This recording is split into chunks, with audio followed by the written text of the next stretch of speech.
throw out the dictionary. You know the things that you're passionate about. What is it that you think about all the time? What is it that you would do if you didn't have to work? What is it that you haven't done that you would look back on and you would regret?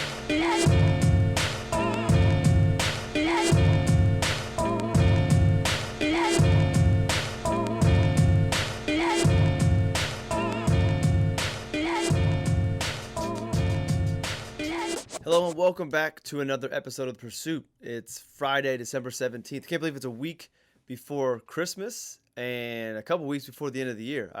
I always look at the end of the year and can't believe how quickly things go by as we go on this pursuit. We're keeping active, we're doing a lot of things, we're busy, and time just flies. And hopefully coming into 2022, you are able to find some time to slow down. I know that's a big part of what I want to do in the coming year is to slow down. I've been somebody who's been known to do a bunch of different things, and people ask, how do you do everything? How do you balance it? And I was talking to somebody this week about how that's kind of become part of my identity, and it's been hard for me to think about letting that go. But I have some plans for 2022 to do just that and slow down. So hope the end of the year goes well for you. Hope you have happy holidays. My plan is to still record next week on Christmas Eve. I will be in the Dominican Republic. One of our kind of big goals for the year was to take a big trip. We'll be there for New Year's. I will probably try to record an episode New Year's Eve and maybe incorporate the boys with me, maybe even Ange, maybe a family affair for the pursuit on New Year's Eve. It might be something kind of cool to do. So hope you have a great holiday season, and let's get into today's episode of The Pursuit, which we're going to kind of combine two topics, two illustrations that I've done, and talk about defining passion, and then how can we make sure that we're following that as we kind of go along our pursuit, making that passion, that guiding light for us. If you saw this week's illustration, it's a compass with north being replaced by a heart, which I use to represent passion. So the goal was to have the guest of this week be the individual who purchased the NFT a couple of weeks ago for passion, defining passion, and things just didn't work out to get her on. Maybe she'll join me in the future. I know that she has somebody that she has thought of that maybe could replace her and be on here, but I do want to have some of you all on this podcast in the future and make the NFT be the ticket on. So I think it'd be kind of a cool experiment to try. So defining purpose. What does purpose mean, or what does passion mean? Sorry. Defining passion.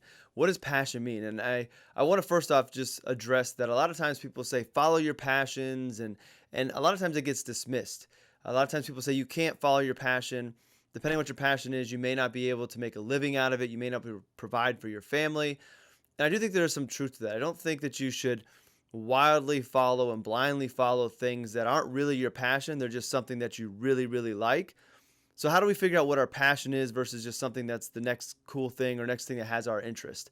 And I honestly believe there's no real true definition of passion. We can go out to Webster's and Merriam and look up what they say, and I didn't want to do that because I don't really care how the dictionary defines passion. I think passion is an internal definition, and it's one of those things where when you're passionate about something, you just know you are. It's something that you think about all the time. It's something that you truly love doing, or people you love being around. And it also is something that when you're doing it and you're in the moment with it, it doesn't seem like work. It's not a lot of effort. You could do it all day nonstop and never get tired of it. To me, that's kind of some of the qualities I look for when I think about my passion. My family is my passion. I could be with them all day. I could talk about them all day. I could share things about them all day. I could just never get tired of being around my family.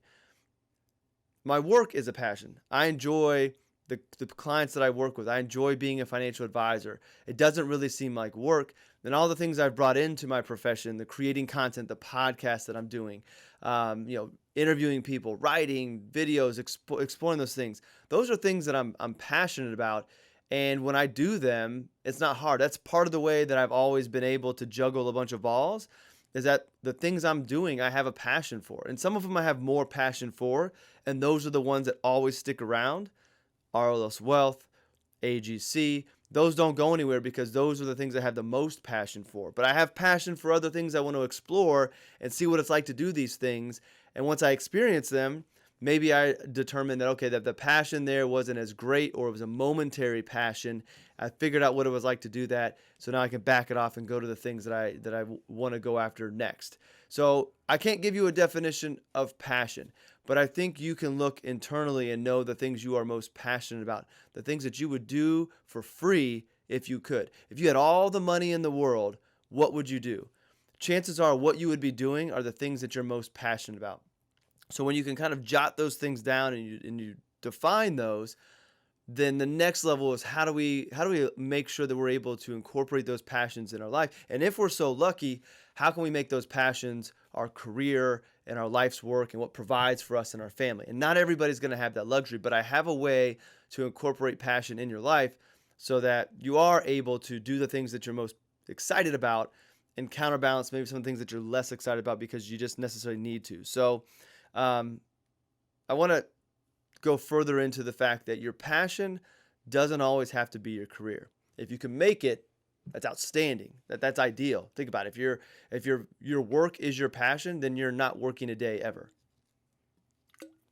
So, what if your passion isn't something that can provide the income that you need? Well, one thing would be through financial planning and looking at your numbers and really understanding what it is that you value the most, maybe your passion could provide the income that you need to live the life that you want if you're willing to make sacrifices. That passion is so strong that you're willing to give up certain things so you could make that passion your career, then maybe it could provide. You just may have to make some adjustments to your personal finances.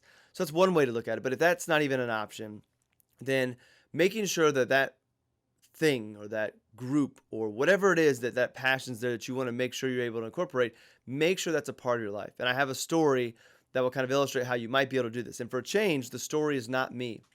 I was talking with a young financial advisor, actually a college student who was going to be graduating, becoming a financial advisor.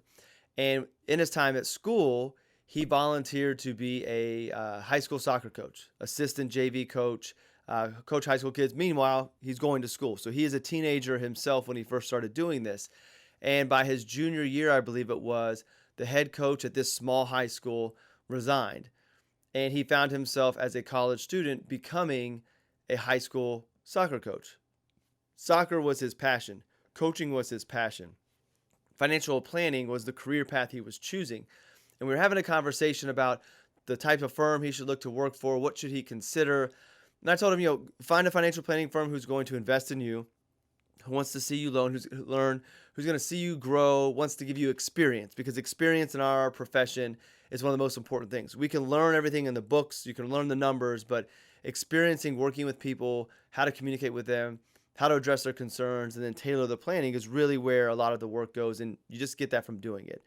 And then I told him, and I think this was the most important piece of advice I gave him, was to make sure that the employer you start your career with understands that you have a love for soccer, you have a commitment to be a coach to this high school team, and that they need to support and allow you to continue to do that. So whether that is they allow you to work from home certain days of the week, they give you the flexibility to leave work early to get to practice, as long as you're doing your job, they should support that you want to do that. That's part of who you are. Because I knew from our conversation that if he could make enough money as a high school soccer coach, that's what he would do. That was what he was most excited about. Just in the conversation, I could hear the excitement in his voice jump up 10 levels when he talked about coaching versus being a financial advisor and what he liked about that and the firm he was interning at. So one of the ways that you can make sure that passion is always a part of your life is just putting yourself in a position that whatever that passion is, you get to do it. And while it may not be able to be your career, it may be a small part of your life, there's still that part of your life that you get to do it. Imagine if you stripped that out, how unhappy you would be. I think having passion, having that thing you're passionate about as a part of your life and being able to do that will allow you to get through some of the things that maybe you're not as excited about. Maybe you're in a career that you don't love, but it pays well and it's good for right now, and you just don't really enjoy it. It doesn't light you up. You don't feel like it's fulfilling. But then you know that job allows you the ability, whether it's financial, flexibility, whatever it might be, allows you the ability to go do that thing that you really are passionate about. And that ability to do that may offset the unhappiness or the lack of fulfillment you have in your job long enough for it to work. So you've got the passion to offset the lack of happiness or the little bit of lack of fulfillment at the career. They balance each other out. So whatever it is that you have that passion for, find a way to make sure you're able to do it. Now, depending on what it is, you may have the opportunity as you do it on the side, it can begin to grow and get bigger. And maybe over time, it can become the career. It can become something that's a bigger part of it. It's a side hustle. It brings a second source of income. An example of this that just pops in my mind is a client who recently retired. And while she was teaching, she always helped her students with planning to get into college, helping with writing the essays. And it was it's a gift that she has. And I know that that was one of the things she loved most about being a teacher. She loved the teaching and being with the students. But when it came to the preparing for college section, she loved that. And I remember she was actually a teacher of mine as well, going in and we did mock interviews. She helped us write our letters of admission. And that was what she really enjoyed. And she had this goal of setting up this business where that was what she would do. And she was doing it on the side, and it really wasn't able to take off, mainly because also she was teaching as well. And then just COVID happened. And she'd get a few clients doing that. She retired, and now this passion of hers is actually becoming a thriving business. And I think that honestly it will potentially mirror what she was making when she was teaching, just doing this thing that she loved. Her passion is helping students get ready for college, helping them with preparing for interviewing, helping them with their applications and their writing. She's very, very good at it. There's very few people who are as good as she is, and it happens to be her passion. And I think that that will only continue to grow, and if she wants to make more money from it, she will. And one of the things that, as I talk about that and I just kind of ramble, that comes to my mind is I was talking, I think maybe last week or 2 weeks, about centering our values and our passion in our plan, and that the finances will take care of itself. I just want to bring that back up because what I think is going to happen with that client and what I think could happen with you is when you have that ability to spend time on your passion and you get into it, you're going to be at your best. That's when you're happiest, you're feeling most fulfilled, you're most excited. People can feel your passion about what it is that you're doing, and it just makes you more successful. So as you find the way to pour into this passion, you're going to get better at it, and I think that you're going to see that grow. And with that could be the financial growth that you need to step back from what it is that you're doing and maybe turn this passion into a full-time job. My brother-in-law does this very well. He would love to be a coach, and he's coached through his professional career, coached at his high school, has done AAU coaching, but he's found other ways to take his love of basketball and intertwine it into his life, and it's brought some cool opportunities. I don't know how much money it's made him, but it's been a way for him to continue this love of the game of basketball in his life while he has another career that he really enjoys. So he's done video editing. He breaks down tapes of IU. He's a big Hoosier fan, and he puts it out there. And he's created these little small niche businesses that, if he wanted to, could potentially become bigger parts of his life and maybe become his sole work. So again, the point of all of this is making sure that if your passion the way it is today is not sustainable to be your primary source of income and bring you everything that you need, find a way to incorporate it in your life. Find that time to do it, and then watch and see how that grows and what it may become. And it may always just be a side hustle. It may always just be something that you do to bring enjoyment in your life, and that's perfectly okay as well. But let that passion find its way into your life and make sure you make time for it. So as far as following it, if it is the thing that is going to be able to take you to where you need to be, for me, being a financial advisor and being able to explore the things that I want to explore, like, I only do things that I'm excited about and I'm passionate about. And I will easily drop things and reposition things in my professional life to be able to explore those things. So that's why I like the illustration that I came up with the compass, which took me forever to draw. I didn't finish that illustration last night till probably close to 12:30. And it took my wife giving me a little shortcut and a cheat code to make the foundation of that compass. But I liked using that compass because, technically, yes, we've talked about how our pursuit is going to take us down different paths. We're not always going to go due north. And if we're being truthful, we're going to pick the needle up and drop it on the record. But from a visual standpoint, true north is where we want to go. We want to always be moving forward. We don't want to move backwards. We don't want to move sideways. We want to know where we're going and be heading in that direction. So if we take our passion, again, the passion is the center of our plan. We make that the center or the North Star for us. That's where we're going. I believe if you follow your passion, let that lead you, it's going to lead you to good things. And good things is relative. I can't tell you what that's going to be. Only you'll know that. But I think you need to find a way to take your passion and make it your North Star and where you want to go with your life, with your career, with the people you surround yourself, and let that guide you. And I don't think it's going to steer you in the wrong direction. And if I look back at myself, I know I always use myself as an example, but I think real life examples are powerful. I look back over the last 6 years, and if you look at it from the outside, you might think that I had no idea where I was going. And I'll give you some truth. And sometimes I didn't. I knew I was where I knew who I was and what I wanted to do, and I knew my profession, but I also didn't know where I was going to go. So the clients that I served, early on, I didn't have a niche. Then I tried to develop a niche in entrepreneurs, but that shifted when I started the AGC and realized entrepreneurs were who I was going to work with at that time.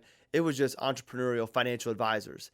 And then it came back to people who want to think outside the box and live life on their terms. And that's really who I'm speaking to on this podcast. That's who the Pursuit brand is for. And if I went back to growing my business aggressively, those would be the individuals I would want to work with. But it was finding my way and realizing who I'm most excited to work with, who makes me better, and then that's who I want to work with. So the clients I served was a little bit of a wandering and trying different things out. Content, all over the place with what I've done, blogs and podcasts, videos, Alexa skills, trying these different things out. But I've always tried them because I was excited about them and I had at least a little bit of passion to explore them. Right now, drawing.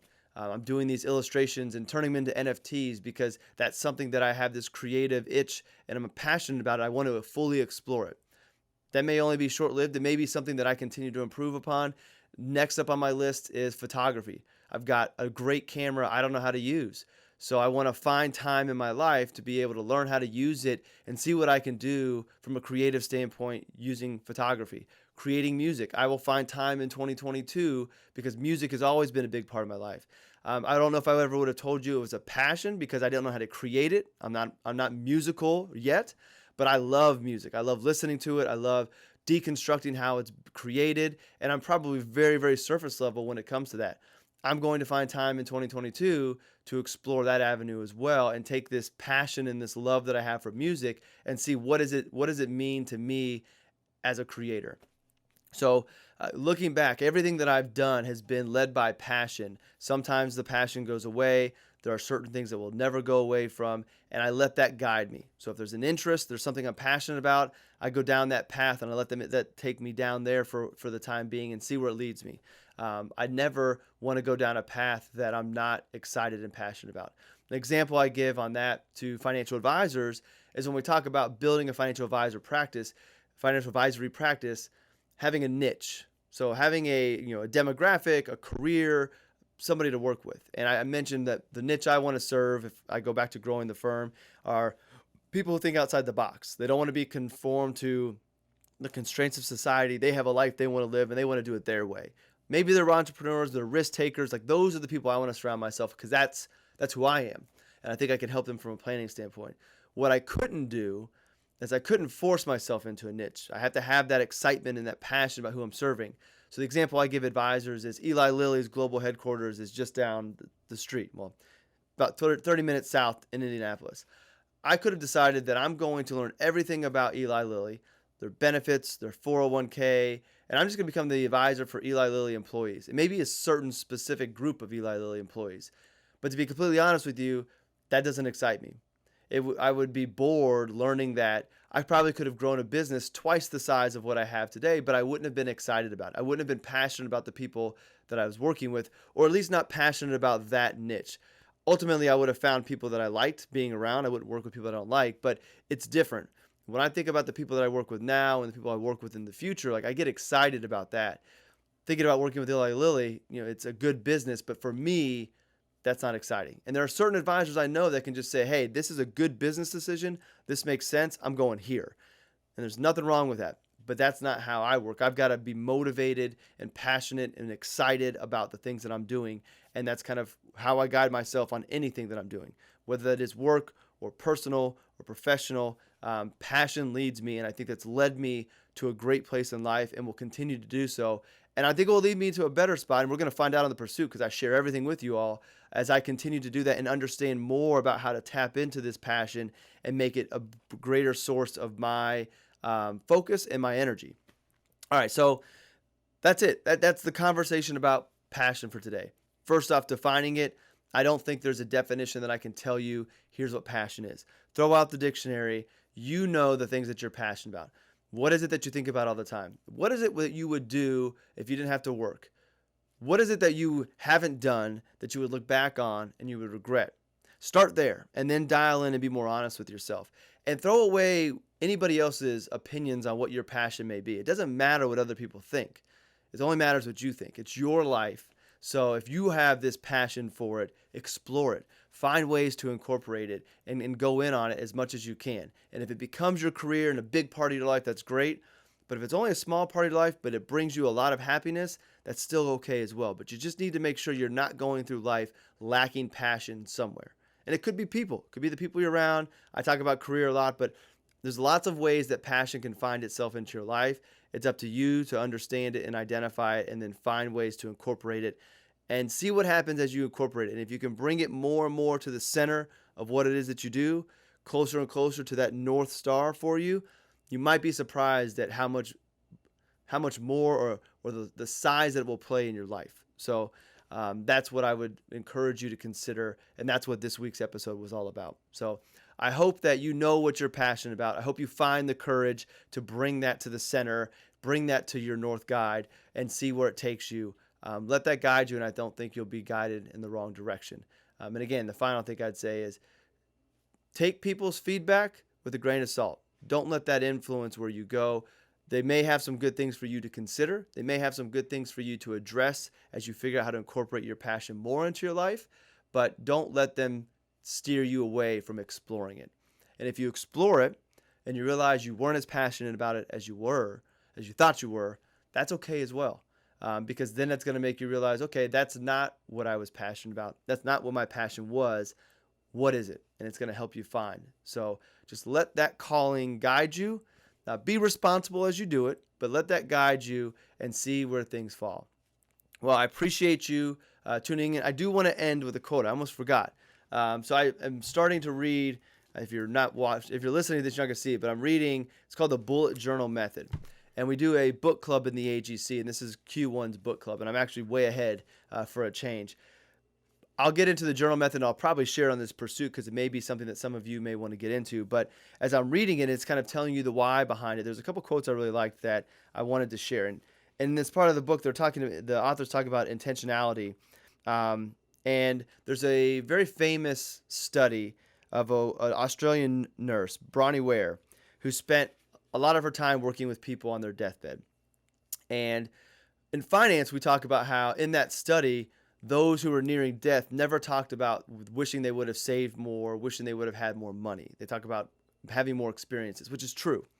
But the angle that he takes explaining that I liked more. So he said that the number one regret was that people wish they had stayed true to themselves. So the advisor pulls in, saving more money, investing more money is probably not fully who our truth is. There's probably things we want to do, people we want to become, but we may not do those because we think we have to save every penny or skimp on everything.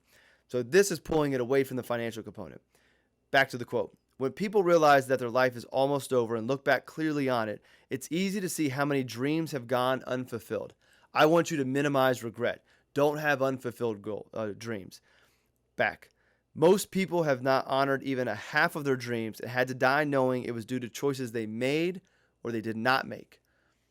So this is where I pull back. If you know the things you're passionate about, you know where you want to go, explore them. Find ways to incorporate them so you look back and those goals and those dreams that you had don't go unfulfilled. Maybe you explore them and you realize they're not right, but then when you are in that stage, when you're looking back and reflecting on life, it's not regret. It's, hey, I explored that and that really wasn't what I thought I wanted to do. But don't go back and have those unfulfilled dreams. We can't be true to ourselves if we don't know what we want and, more importantly, why. So that's where we must begin. Again, defining your passion in your life. And then this is the final quote I want to end with. When we believe in what we're doing, we stop mindlessly clocking in. When we believe in what we're doing, your passion. When you're doing your passion, you believe what you're doing. It doesn't seem like work. You could do it all day. You believe in it, and you get excited when you talk about it. Back to the quote. We become more innovative, creative, and present. We're not only working harder, but smarter because both our hearts and our minds are genuinely engaged by the endeavor. So one more time. When we believe in what we're doing, we stop mindlessly clocking in. We become more innovative, creative, and present. We're not only working harder, but smarter because both our hearts and our mind are genuinely engaged by the endeavor. That's describing living out your passion. And ultimately, your passion is going to find you to your purpose. I've got my On Purpose shirt today. I'm trying to always be sure that I'm living on purpose. I'm doing things on purpose. And passion helps you lead you to your purpose. Now I'll let you go. I hope you had a great week. Hope you enjoyed this episode. Again, the NFT is for sale on SoulSea. I'm keeping the prices really low, but I really want to see if I can make this NFT project into something pretty cool and expand upon it over time. So if you liked today's episode, it resonated with you, and you want something to always remind yourself, you can have an NFT that you'll never lose. You have rights to print it out. You have rights to put it on your wall. You just can't sell to make money off of it, but it's yours to do whatever else you want to. You can give it to other people. You can include it in your content, but that's why I'm creating these NFTs. I hope the message of the episode resonates with you, and the NFT can commemorate that and remind you of that if it's really that important to you. So as always, I appreciate you for tuning in. If you've enjoyed it, feel free to share the message with somebody else. Give a review, like it, all of those fun things you're supposed to do that I hate asking for, but I'm going to continue to ask, and I'll get better at it as well. So have a great long weekend, or have a great long week. We'll see you back on Christmas Eve with a shorter episode. And as always, I look forward to continuing on with this pursuit with you on your pursuit and my pursuit as well. So let's keep on this pursuit.